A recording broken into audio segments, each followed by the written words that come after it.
Assalamualaikum warahmatullahi wabarakatuh.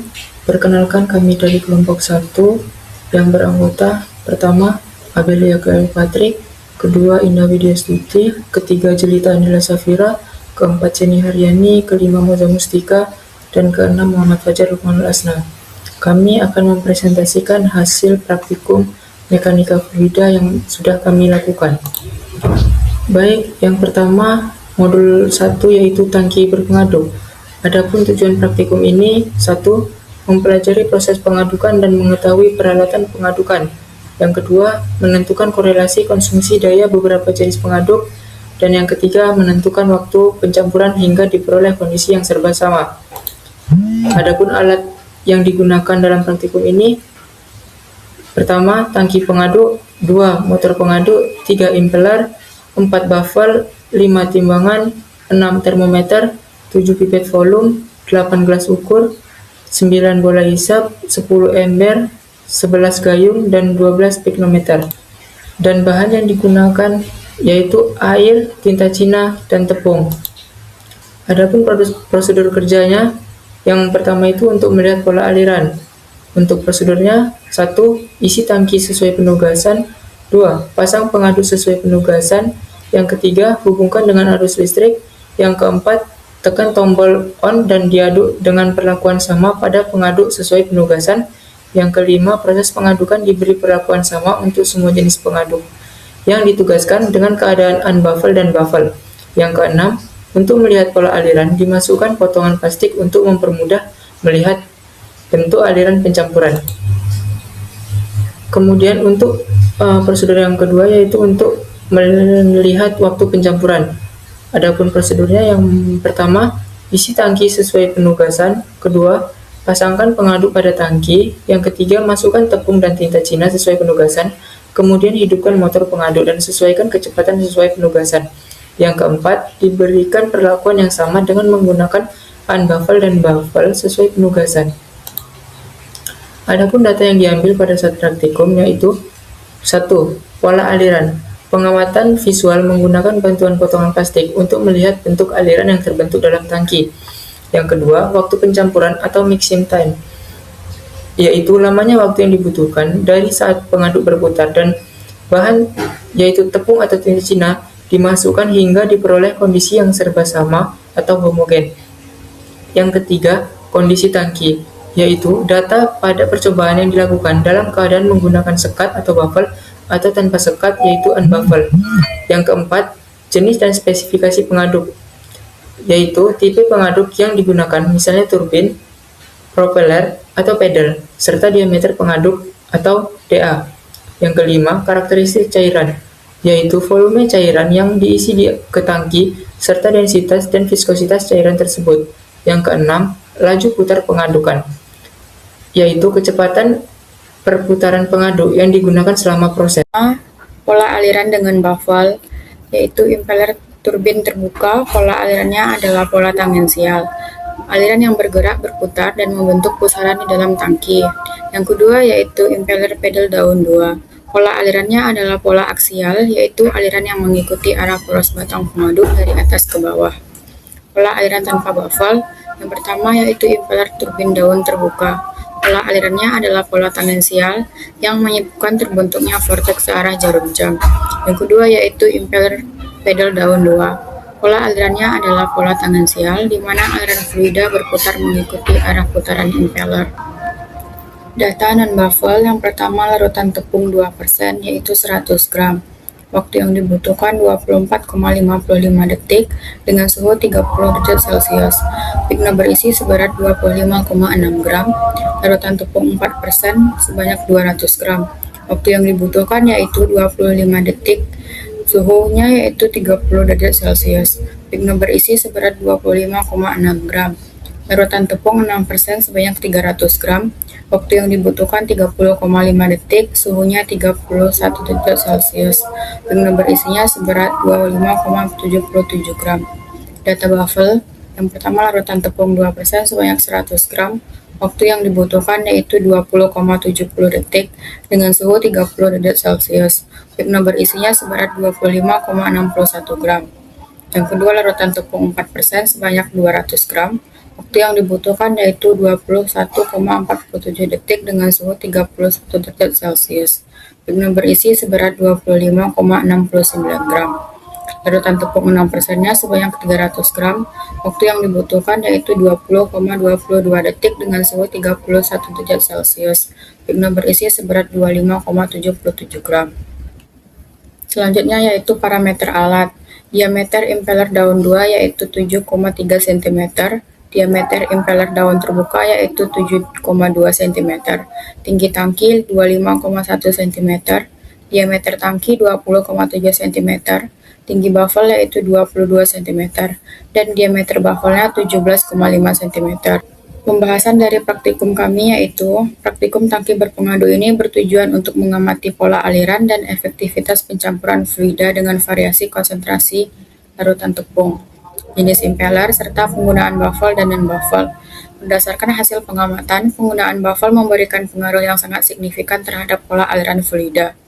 Pada kondisi menggunakan baffle, aliran menjadi lebih terarah secara aksial dan radial, sehingga fluida terdorong mengikuti poros pengaduk dari atas ke bawah dan tidak terbentuk pusaran besar. Hal ini menyebabkan proses pencampuran menjadi lebih homogen. Sebaliknya, pada kondisi tanpa baffle, aliran cenderung tangensial atau berputar mengikuti arah impeller, sehingga terbentuk vortex di permukaan fluida. Akibatnya, energi pengaduk lebih banyak terbuang untuk membentuk pusaran dibandingkan untuk mencampur, sehingga distribusi tinta Cina sebagai tracer menjadi kurang merata. Selain itu, jenis impeller juga mempengaruhi pola aliran yang terbentuk. Impeller turbin daun terbuka cenderung menghasilkan aliran tangensial yang kuat sehingga mudah membentuk pusaran, terutama pada kondisi tanpa baffle. Sementara itu, impeller pedal daun 2 menghasilkan aliran yang lebih aksial, di mana fluida bergerak mengikuti arah poros pengaduk dari atas ke bawah, sehingga lebih mendukung proses pencampuran vertikal. Dengan demikian, impeller pada pedal relatif lebih dalam menghasilkan distribusi fluida yang merata dibandingkan impeller turbin pada kondisi tertentu. Pengaruh konsentrasi larutan tepung juga terlihat dari waktu pencampuran yang diperoleh. Pada kondisi non-baffle, waktu pencampuran meningkat sehingga bertambahnya konsentrasi, yaitu dari 24,55 detik pada konsentrasi 2% menjadi 30,5 detik pada 6%. Hal ini disebabkan oleh meningkatnya viskositas larutan yang menyebabkan fluida lebih sulit bergerak dan tercampur. Namun pada kondisi menggunakan baffle, waktu pencampuran menjadi lebih cepat dan relatif stabil, yaitu dari sekisaran 20-21 detik untuk semua konsentrasi. Hal ini menunjukkan bahwa baffle mampu meningkatkan efisiensi pencampuran meskipun viskositas fluida meningkat. Dari segi densitas, terlihat bahwa densitas larutan meningkat seiring dengan bertambahnya konsentrasi tepung, baik pada kondisi baffle maupun non-baffle. Nilai densitas berkisaran dari 60,6 pound per feet kubik pada konsentrasi 2% hingga kisar 61,6 pound per feet kubik pada kondisi 6%. Perbedaan densitas antara penggunaan baffle dan non-baffle tidak signifikan karena densitas merupakan sifat fisik fluida yang lebih dipengaruhi oleh komposisi larutan dibandingkan kondisi pengadukan.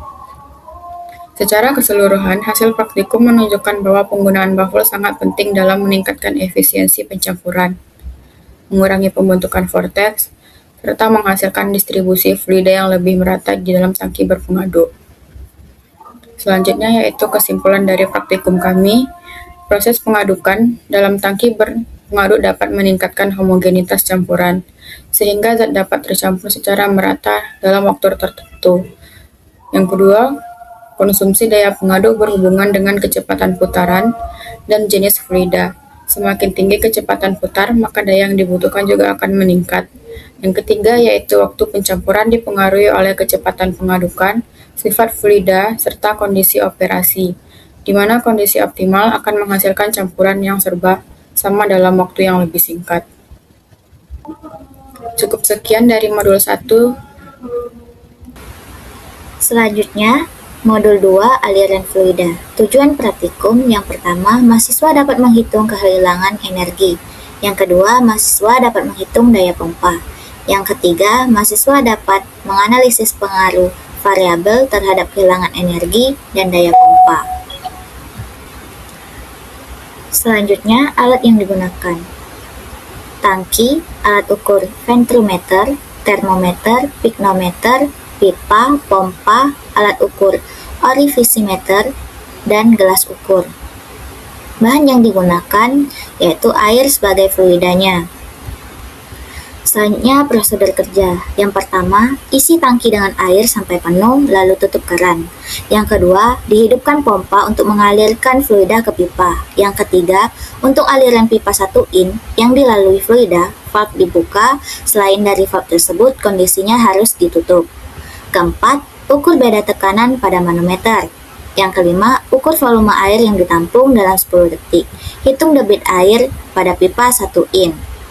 Yang keenam, lakukan langkah yang sama untuk pipa 3/4 dan 1/4 in. Yang ketujuh, ukur dimensi pipa keseluruhan baik itu pipa lin 1 in, 3/4 in, dan 1/2 in. 8. Hitung nilai energi hilang pada pipa lin 1 in, 3/4 in, dan 1/2 in, dan nilai daya pompa. Untuk data yang diambil, yang pertama, sifat fisik fluida, suhu air, densitas air, dan viskositas air. Yang kedua, volume dan waktu. Mencatat volume air yang ditampung dalam durasi waktu tertentu, misalnya 10 detik untuk setiap lin. Yang ketiga, dimensi pipa, pengukuran panjang dan diameter dalam dari seluruh pipa yang digunakan. Yang keempat, spesifikasi aliran, mencatat jenis katup atau valve dan elbow yang dilewati oleh fluida. Pertama, sifat fisik fluida dengan suhu air 30 derajat Celcius, densitas air 0,9956 gram per mili, dengan viskositas air 0,803 centivoids. Yang kedua, kecepatan rata-rata pada pipa 1 in dengan volume 346 mili, waktu alir 10 detik, debit rata-ratanya 0,01224 feet dengan kecepatan 2,0406 feet. Lalu pada pipa 3/4 in dengan volume 289,66 mili dengan waktu alir 10 detik, debit rata-rata 0,0023 feet dengan kecepatan 2,7648 feet. Lalu pada pipa 1/2 in dengan volume 233,5 mili, waktu alir 10 detik, debit rata-rata 0,008246 feet dengan kecepatan 3,90099 feet. Yang ketiga, spesifikasi aliran pada pipa 1 in dengan panjang 1,815 meter dengan insert diameter 1,049 in, katup 6, elbow 4, dan T6. Lalu pada pipa 3/4 in dengan panjang 1,78 meter dengan insert diameter 0,824 in dengan katup 6, elbow 3, T4. Lalu pada pipa 1/2 in dengan panjang 1,65 meter, insert diameter 0,622 in, katup 6, elbow 4, dan T7. Keempat, head loss dan daya pompa. Pada pipa 1 in dengan total head loss 2,1267 feet, daya pompa 2,472 feet.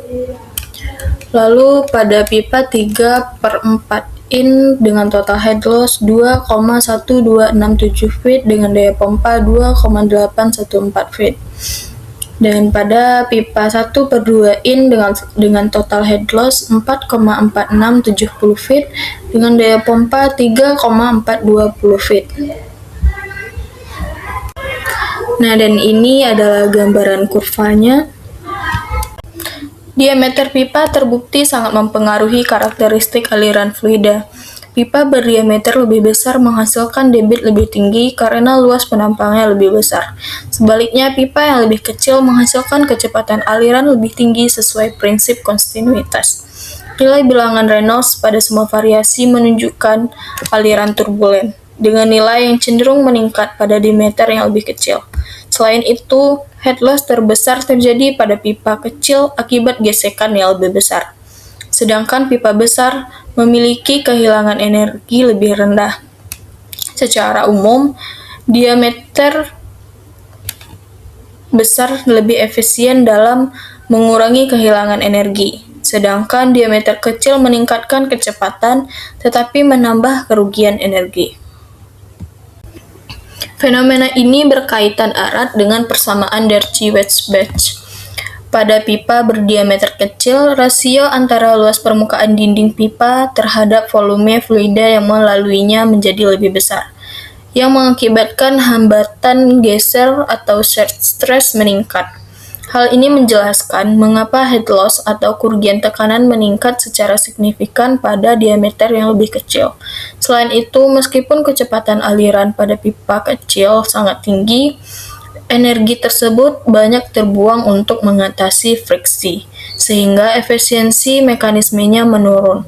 Sebaliknya, pipa berdiameter besar memberikan ruang yang lebih luas bagi fluida untuk mengalirkan dengan hambatan dinding yang minimal, sehingga menjaga tekanan sistem tetap stabil.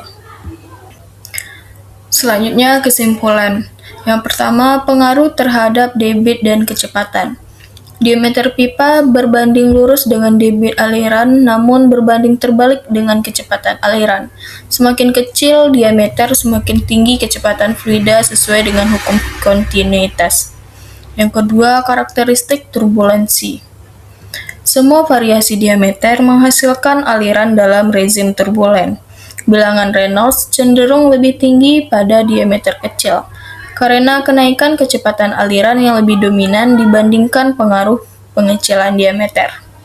Yang ketiga, kehilangan energi atau head loss. Diameter pipa berbanding terbalik dengan head loss. Pipa kecil menghasilkan kerugian energi paling besar akibat geseran dinding pipa yang tinggi, sedangkan pipa besar lebih efisien dalam mempertahankan energi aliran. Yang keempat, efisiensi sistem. Untuk transportasi fluida yang efisien, penggunaan diameter yang lebih besar disarankan guna meminimalkan kerugian tekanan dan mengurangi beban kerja pada pemompaan. Baik, saya Jelita Anjela Safira. Saya akan menjelaskan untuk modul selanjutnya, yaitu fluidisasi. Tujuan dari praktikum ini yang pertama menentukan kurva karakteristik fluidisasi, yaitu kurva yang menggambarkan hubungan delta P dan debit. 2. Menentukan kecepatan fluidisasi minimum. Yang ketiga, mengetahui hidrodinamika unggun terfluidikan dalam sistem padat cair atau padat gas. Alat dan bahan yang pertama peralatan fluidisasi, 2 termometer alkohol, 3 pignometer, 4 gelas ukur 1000 ml, 5 ember, 6 gayung, dan bahannya ada air dan unggun. Prosedur kerja yang pertama, isi air pada tangki hingga 3/4 kapasitas tangki. Yang kedua, hidupkan pompa. Yang ketiga, atur keran bypass, mengatur laju alir air dan manometer. Yang keempat, putar keran untuk mengalirkan pada unggun. Yang kelima, lakukan percobaan pada unggun diam, unggun mulai bergerak, dan unggun bergerak penuh. Yang keenam, tentukan P pada masing-masing percobaan unggun. Yang ketujuh, ukur laju alir pada masing-masing percobaan tersebut. Yang kedelapan, setelah selesai percobaan, matikan pompa. Yang kesembilan, buang air pada tangki penampung air. Yang ke-10, ukur diameter dan panjang partikel unggun. Yang ke-11, ukur densitas unggun tersebut. Lalu yang terakhir, lakukan langkah-langkah di atas sebanyak 3 kali pengulangan. Data yang diambil, yang pertama diameter unggun dalam 0,5 cm, diameter unggun luar 0,6 cm, jari-jarinya 0,3 cm, dan tinggi 0,8 cm. Volume unggun 7,98 kali 10⁻⁶ feet kubik, densitas air 63,13 pounds per feet kubik. Lalu diameter kolomnya 9,5 cm, jari-jari 0,3 cm, dan tinggi 0,8 cm. Volume kolom 0,208 feet kubik, suhu 30 derajat Celcius, densitas partikel 63,25 pounds per feet kubik.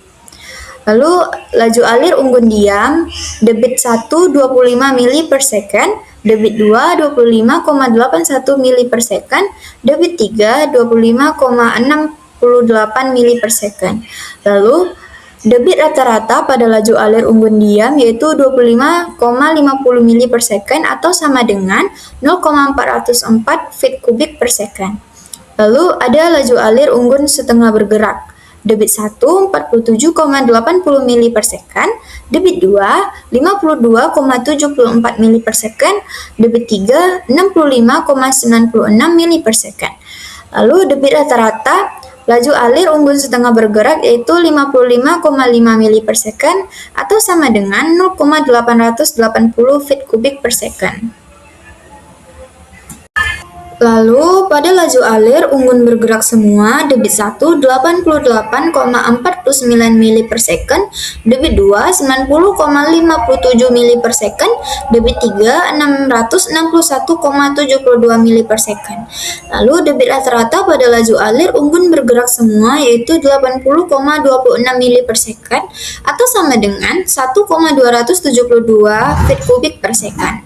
Lalu ada pressure drop atau delta P. Unggun diam yaitu 57,36 pounds per feet kubik, unggun setengah bergerak 194,92 pounds per feet kubik, unggun bergerak semua 306,30 pounds per feet kubik. Lalu ada fraksi ruang kosong unggun, VK-nya sama dengan 0,208 feet kubik, VP 7,98 kali 10 min 6 feet kubik, dan E sama dengan 0,999. Saya Indah Widestuti ingin menjelaskan tentang hasil praktikum dari modul fluidisasi. Pada kondisi unggun diam, tinggi unggun berada pada 1,067 feet. Selisih tekanannya berada pada 57,36 pound force per feet kuadrat. Sedangkan kecepatan superficialnya pada 139,38 feet per second. Pada kondisi unggun setengah bergerak, tinggi unggunnya berada pada 1,115 feet, sedangkan selisih tekanannya berada pada 194,92 pound force per feet kuadrat. Kecepatan superficialnya pada 251,37 feet per second. Pada kondisi unggun bergerak semua, tinggi unggun berada pada 1,542 feet, selisih tekanan pada 306,30 pound force per feet kuadrat, dan kecepatan superficialnya pada 267,96 feet per second. Kondisi minimum berada pada 0,0196 feet per second. Baik, saya akan melanjutkan ke pembahasan. Berdasarkan data pengamatan, terlihat bahwa aliran fluida menyebabkan perubahan pada data pengamatan dan terlihat bahwa perubahan hal ini menunjukkan adanya perubahan pada tekanan diam dan tinggi unggun terfluidkan. Hal ini menunjukkan adanya perubahan kondisi dari mengalir melewati celah antar partikel tanpa mampu mengangkat partikel. Fluida mengalir melewati celah antar partikel dan tinggi unggun tidak berubah. Hal ini terjadi karena debit aliran tersusun rapat dan tinggi unggun tidak berubah. Hal ini terjadi karena debit aliran fluida masih kecil. Berdasarkan data pengamatan, ketika debit ditingkatkan, sistem masuk ke kondisi unggun setengah bergerak. Pada kondisi ini, selisih tekanan meningkat cukup besar dan tinggi unggun mulai naik. Ini menandakan bahwa fluida mulai memberikan gaya dorong yang hampir mampu mengangkat partikel, tetapi belum sepenuhnya. Menurut penelitian Diono dan kawan-kawan 2017 juga menyebutkan bahwa kecepatan fluida akan meningkat seiring dengan kenaikan parameter seperti densitas partikel dan tinggi unggun, sehingga sistem akan mendekati kondisi fluidisasi minimum. Namun, pada fase ini belum mampu untuk mengangkat seluruh partikel secara merata. Pada kondisi unggun bergerak fluidized bed, debit fluida mulai cukup besar, sehingga partikel terangkat dan bergerak bebas. Hal ini terlihat dari peningkatan unggun yang cukup signifikan. Pada kondisi ini, unggun tampak seperti fluida karena partikel tersuspensi oleh aliran fluida. Penelitian Permatasari dan kawan-kawan 2016 menjelaskan bahwa fenomena fluidisasi sangat dipengaruhi oleh massa jenis partikel dan kondisi fluida, di mana ketika gaya fluida lebih besar dari berat partikel, maka partikel akan terangkat dan terjadi fluidisasi. Grafik di bawah ini menunjukkan jika semakin kencang aliran air, debit, maka semakin besar juga selisih tekanan awal dan akhir.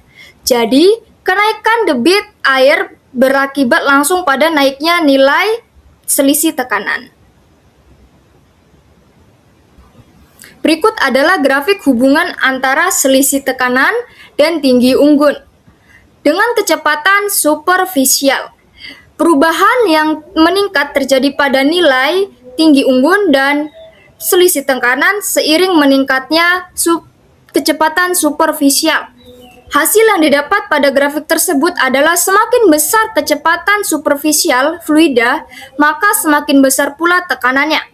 Dari hasil praktikum didapatkan nilai superficial pada unggun diam yaitu 139,38 feet per second, pada unggun setengah bergerak 251,37 feet per second, dan unggun bergerak penuh adalah 267,96 feet per second. Dengan demikian, hasil percobaan yang diperoleh sudah sesuai teori, di mana sistem mengalami perubahan dari unggun diam, unggun setengah bergerak, dan unggun bergerak penuh seiring dengan peningkatan aliran fluida. Kesimpulan dari modul fluidisasi. Yang pertama, dari grafik yang diperoleh, hubungan antara selisih tekanan dan debit menunjukkan bahwa selisih tekanan meningkat seiring kenaikan debit mulai dari kondisi unggun diam, unggun setengah bergerak, dan unggun bergerak penuh. Kurva sudah menunjukkan karakteristik fluidisasi dengan baik. Yang kedua, kecepatan fluidisasi minimum terjadi ketika titik selisih tekanan mulai konstan meskipun debit atau kecepatan superficial terus meningkat. Titik ini menunjukkan bahwa gaya fluidisasi seimbang dengan berat partikel. Yang ketiga, sistem menunjukkan bahwa dari unggun diam, unggun setengah bergerak, dan unggun bergerak penuh, pada kondisi terfluidisasikan, partikel bergerak bebas dan unggun mengalami peningkatan ketinggian yang menunjukkan karakteristik hidrodinamika pada sistem fluidisasi. Sekian presentasi dari kelompok 1 Praktikum Mekanika Fluida dan Partikel Industri dari kelas 1B. Wassalamualaikum warahmatullahi wabarakatuh.